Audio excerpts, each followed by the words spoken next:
दोस्तों पहले के समय में एक कहावत होती थी कि लड़का लड़की राजी तो क्या करेगा काजी। लेकिन आज के समय पे क्या है, जो थर्ड पर्सन है वही सब कुछ कर रहा है। यानी आप सही, आपकी वाइफ सही, लेकिन एक थर्ड पर्सन भड़काने का काम शुरू करता है। ये थर्ड पर्सन कोई भी हो सकता है। लड़की, आपने देखा होगा, आपके साथ बिल्कुल सही से रहती है, आप अपनी लाइफ एंजॉय कर रहे होते हैं, लेकिन जब अपने मायके जाती है तो उसकी सोच परिवर्तित हो जाती है। और मैंने इवन अपनी आंखों से देखा है कि किस प्रकार से लोग भड़काने का काम करते हैं। इवन बहुत सारी रिकॉर्डिंग्स मेरे पास आती हैं, अगर मैं चलाने लग जाऊं ना तो हड़कंप मच जाएगा। लेकिन वही है, किसी की प्राइवेसी का मैटर है तो इस तरह से पब्लिक के लिए हम चला नहीं सकते। जहां हमने देखा कि लड़की के रिश्तेदार कितनी बुरी तरह से उसका दिमाग स्पॉइल कर रहे होते हैं कि तू जाके ऐसा करना, ये डिमांड करना, ये डिमांड करना। तो कुल मिला के बात यह है कि जो मेरा कहने का मकसद है, थर्ड पर्सन। इसी तरह कई बार लड़के के साथ भी होता है कि लड़के को लड़के की मम्मी या लड़के की बहन या और कोई लोग भड़काते हैं कि तू उस लड़की के साथ ऐसा बिहेव कर। अभी लड़की की अपनी बुद्धि है कि क्या वो उनकी बात सुन करके वैसा बिहेव करने लगता है या अपने दिमाग से चलता है। इसी प्रकार से लड़की की भी अपनी बुद्धि है। यदि वो अपने मायके वालों को ताड़ देकर जवाब दे दे कि भैया ऐसा है, मेरी गृहस्थी में इंटरफेयर करने की जरूरत नहीं है, जो है मैं अपना आप देख लूंगी, मैं पढ़ी लिखी हूं, लेकिन उसका झुकाव मायके वालों से इतना होता है कि यदि वो गलत भी कह रहे हैं तो उनका साथ देती है। उसको लगता है हाँ यही सही है, बाकी पूरी दुनिया गलत है। तो अगर आप ऐसे चलेंगे तो फिर पढ़ाई लिखाई का कोई फायदा नहीं। आदमी इतनी पढ़ाई लिखाई करता है, अपने बच्चों को पढ़ाता है, काहे के लिए? ताकि थोड़ी सी समझ, थोड़ी सी विवेक, डिस्क्रिमिनेशन पावर आपके अंदर आ सके, जिससे आप ये फैसला ले सके क्या चीज सही है, क्या चीज गलत है। यदि आप इतना पढ़ने लिखने के बाद, ग्रेजुएट, पोस्ट ग्रेजुएट, पीएचडी होने के बाद इतना नहीं समझ पा रहे हैं कि चीजें क्या सही हैं और क्या गलत है, तो फिर चाहे आप हस्बैंड है चाहे वाइफ है, आपकी पढ़ाई लिखाई का कोई फायदा नहीं है, कोई मतलब नहीं है। ये बिल्कुल वैसे ही है जैसे कई बार हम कोई वायरल वीडियो देखते हैं कि बहुत एजुकेटेड पर्सन है और वो सड़क पे किसी ट्रैफिक वाले से बात कर रहा है या किसी ऐसे व्यक्ति से बात कर रहा है जो छोटे ओहदे पर है, तो बहुत ही बदतमीजी से बात करता है। तो वहां पे हम सभी लोग जाकर के कमेंट करते हैं कि नहीं करते कि भाई ऐसा है, इसको तो बात करने की तमीज नहीं है, क्या ये इसकी पढ़ाई लिखाई है? तो वो चीज हम पे भी तो लागू होती है। हम लोग इतना पढ़ लिख गए, इतने एजुकेटेड हो गए, उसके बाद हम फॉल्स केसेज में पढ़ते हैं। तो क्या ये एजुकेशन है? ये पढ़ाई लिखाई का मतलब है? अगर इसे पढ़ाई लिखाई कहते हैं तो इससे अच्छा तो ना पढ़ना फिर ज्यादा बेहतर है। क्योंकि मेन पढ़ाई, मेन शिक्षा यह है कि आपको यह पता हो कि क्या चीज सही और क्या चीज गलत, और आप उसको एनालाइज करके जो सही चीज है उसको पकड़ें, जो गलत चीज है उसको छोड़ें। लेकिन अगर आप गलत चीज को पकड़ते हो, इसका मतलब फिर आपको सही शिक्षा नहीं मिली है, ना स्कूल में ना स्कूल के बाहर। और इस वीडियो को शुरू करने से पहले थोड़ा सा मैं आपको एक इंफॉर्मेशन देना चाहूंगा। दोस्तों, अभी मैंने हाल ही में एक नया चैनल स्टार्ट किया है, smart life with Sunny Sharma.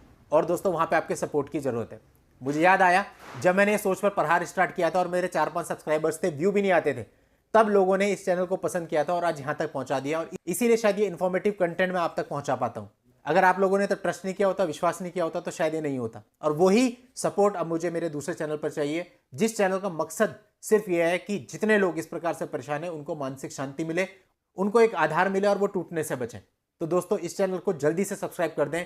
मैं निरंतर कोशिश कर रहा हूं उस चैनल पर भी कंटेंट लाने की, और आप देखेंगे कुछ ही समय के बाद उस पर भी बहुत बेहतरीन कंटेंट आपको मिलने वाला है। दोस्तों, इस वीडियो के नीचे डिस्क्रिप्शन में मैं नए channel smart life with Sunny Sharma का लिंक दे दूंगा। आप वहां पर जाकर चैनल को सब्सक्राइब करके नोटिफिकेशन बेल पर जरूर क्लिक कर दें। इससे हमें सपोर्ट मिलेगा। अदरवाइज होता है कि निराशा इतनी हो जाती है कि नए चैनल पर काम करने का मन ही नहीं करता, क्योंकि आपका बहुत ज्यादा प्रयास और समय मांगता है। वो तभी हो सकता है जब आपकी तरफ से हमको रिस्पॉन्स दिखता है। तो आप सबसे मुझे पूरी उम्मीद है कि आज शाम तक आप सब्सक्राइबर की संख्या काफी बढ़ा देंगे। दोस्तों, चलिए इस वीडियो में मैं आगे आता हूं। दोस्तों, काफी हद तक खुद पर भी डिपेंड करता है। कई बार आपने देखा होगा, एक ही स्कूल में दो बच्चे जाते हैं, एक बहुत शार्प होता है जो आगे चल के बहुत अच्छा बन जाता है, किसी पर्टिकुलर ओहदे पे पहुंच जाता है, और एक बच्चा होता है जो उसी स्कूल से, सेम क्लास से, सेम टीचर्स का पढ़ाया हुआ बाहर निकलता है और वो नशों में पड़ जाता है। तो कुल मिलाकर के स्कूल में हम बहुत कम टाइम रहते हैं, बाकी का टाइम हम लोग घर में रहते हैं। तो जो भी बच्चा होता है उस पर इफेक्ट उन 5-6 घंटों से ज्यादा बाकी के आवर्स का पड़ेगा, जो 17-18 घंटे वो अपने परिवार के साथ है। इसलिए हम लोग को अपने परिवारों में बच्चों को एजुकेशन देनी चाहिए। अब एजुकेशन का मतलब वो नहीं है कि हिस्ट्री, ज्योग्राफी, सिविक्स तक की आप सीमित रहें। प्रैक्टिकल लाइफ में जो होता है, क्या करना चाहिए, जो मॉरल वैल्यूज है, वो वैल्यूज उनको सिखानी चाहिए। तभी तो उनको पता चलेगा कि अपने को क्या करना है। वरना वो तो छोटी छोटी चीजों पे डोल जाएंगे इसी तरीके से, और इसी तरह से परिवार बिगड़ते रहेंगे जैसे कि बिगड़ रहे हैं। तो आज जो फॉल्स केसेस का दौर चल रहा है, इसके पीछे सबसे बड़ा रीजन क्या है कि इंसान को यह नहीं पता कि क्या सही है क्या गलत है। इंसान को यह नहीं पता कि मैं दूसरे के साथ गलत कर रहा हूं तो मेरे साथ भी गलत होगा। इंसान को यह नहीं पता मैं दूसरे के माँ बाप को परेशानी दे रहा हूं तो मेरे माँ बाप के साथ भी परेशानी आएगी। हम आपको सिर्फ यही कहते हैं कि जो भी फॉल्स केस करने वाले हैं, चाहे वो हस्बैंड है चाहे वाइफ है, उनको ये एहसास दिला दीजिए कि अगर आप गलत करेंगे तो डेफिनेटली आपके साथ गलत होगा। क्योंकि ये दुनिया दो ही तरीके से चलती है, या तो प्यार से या तो डर से।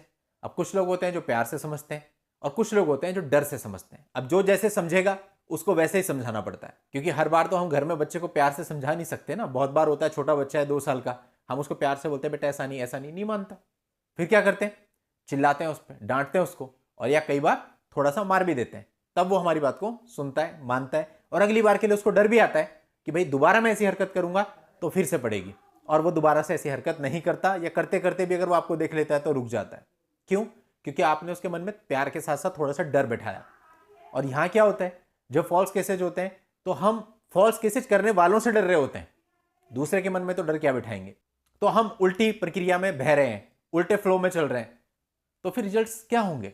कोई भी अगर आपके साथ गलत कर रहा है, हस्बैंड के साथ वाइफ गलत कर रही है, वाइफ के साथ हस्बैंड गलत कर रहा है, तो उसको ये चाहिए कि उसको पहले अच्छे से सबक सिखाएं। लेकिन होता क्या है, यहां पर सबक सिखाने के नाम पे आप मीटिंग्स करते रहते हो, परिवार वालों के थ्रू, रिश्तेदारों के थ्रू और लोगों के थ्रू, जिसका रिजल्ट मैक्सिमम टाइम 0 होता है।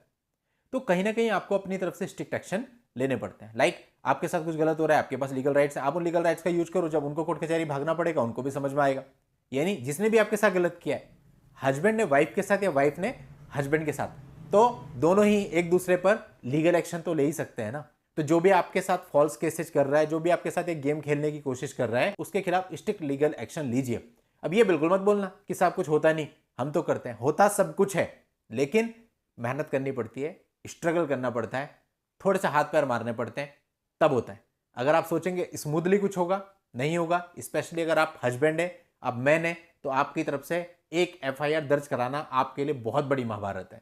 परंतु हमको ये नहीं सोचना कि एफआईआर दर्ज नहीं हुई तो कहानी यहीं खत्म हो गई, वहां से कहानी को शुरू करना है। कहने का मतलब हमें यह पता चल गया कि पुलिस हमारे लिए कुछ नहीं करेगी। अब हमें अपना कोर्स ऑफ एक्शन डिसाइड करना है कि अब पुलिस तो कुछ नहीं कर रही, अब हमें क्या करना है। But you have to take some steps, it is must. अगर आप ऐसा नहीं करते हैं तो आप अगले कई सालों में भी इस चक्रव्यूह में फंसे रहेंगे, बाहर नहीं आ पाएंगे। मैं आपको बता रहा हूं, बात केवल कंक्लूसिव करनी चाहिए। मैं भी देखिए, मेरे पास कई लोग आते हैं, कई लोग बात करते हैं, पहले मैं उनको बोलने देता हूं कि भैया बोल लो बोल लो बोल लो, सुन ली। सुनने के बाद मैं उन्हें सीधा कंक्लूसिव पॉइंट बताता हूं, इसमें ये हो सकता है या नहीं हो सकता। बाकी तो किसी चीज का कोई मतलब नहीं है ना, आप दाएं बाएं की बातें बोलते रहो, वेस्टेज ऑफ टाइम आपका भी और हमारा भी।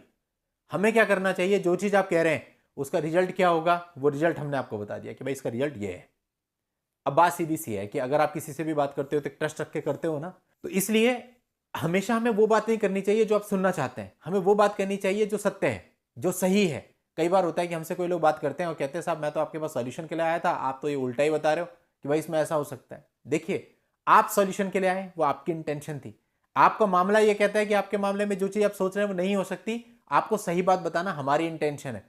अगर हम आपको कहते हैं हाँ जी हो जाएगा हो जाएगा हो जाएगा, इतने पैसे की व्यवस्था करो चलो, अब बाद में ना हुआ फिर, क्योंकि हमें जब पहले से ही पता है नहीं होगा तो ज्यादा बेहतर है कि सामने वाले को क्लैरिटी दे दो कि आप जो सोच रहे हैं वो नहीं हो सकता। आपको थोड़ी देर के लिए बुरा लगेगा, लेकिन आप एक बहुत गलत चीज में फंसने से बच जाएंगे। तो हमेशा वही डॉक्टर अच्छा होता है जो आपको क्लियर बता देता है भाई आपको ये बीमारी है, इतने दिन का टाइम आपके पास है, जो करना है कर लो।